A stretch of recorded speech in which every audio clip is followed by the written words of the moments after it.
Colony എന്നൊന്നും പറയാൻ പറ്റത്തില്ല ചേട്ടാ. അപ്പൊ നിങ്ങളത് അറിഞ്ഞില്ലേ?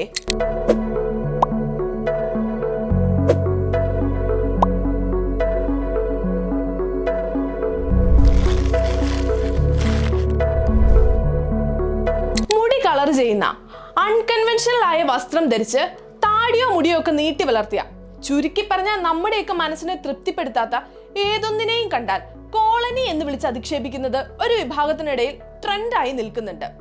എന്നാൽ ഈ കോളനി വിളികളൊന്നും അത്ര നിഷ്കളങ്കമല്ലെന്നത് നമ്മളൊന്ന് മനസ്സിലാക്കുന്നത് നല്ലതായിരിക്കും.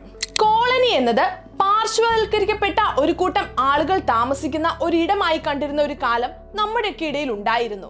ജാതിയുടെയോ ചെയ്യുന്ന ജോലിയുടെയോ ഒക്കെ പേരിൽ ഒരു സമൂഹത്തെ തന്നെ പൊതു ഇടങ്ങളിൽ നിന്ന് പിന്നോട്ട് മാറ്റി നിർത്തുന്ന ഒരു മനോഭാവമാണ് ഈ പദം കൊണ്ട് തന്നെ ഉദ്ദേശിക്കുന്നത്. കോളനി എന്ന വാക്ക് തന്നെ അടിമത്തമാണ് ഉദ്ദേശിക്കുന്നത്. ഇത്തരം ഒരു സാഹചര്യത്തിൽ ചരിത്രത്തിലെ തന്നെ ഗംഭീര ഉത്തരവ് പുറപ്പെടുവിച്ചാണ് മന്ത്രിയായിരുന്ന കെ രാധാകൃഷ്ണൻ പടിയിറങ്ങിയത്.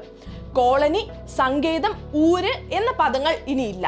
പകരം ഉപയോഗിക്കേണ്ടത് നഗർ, ഉന്നതി, പ്രകൃതി എന്നിവയാണ്. ഇതായിരുന്നു ആ ഉത്തരവ്. പാർശ്വവൽക്കരിക്കപ്പെട്ട ഒരു സമൂഹത്തിന് ഉയർച്ചയിലേക്ക് എത്താനുള്ള അവകാശം കൂടെ ഉറപ്പാവുകയാണ് ഈ വിധിയിലൂടെ. അത് തന്നെയാണ് ഒരു മന്ത്രി എന്ന നിലയിൽ കെ രാധാകൃഷ്ണന്റെ വിജയവും.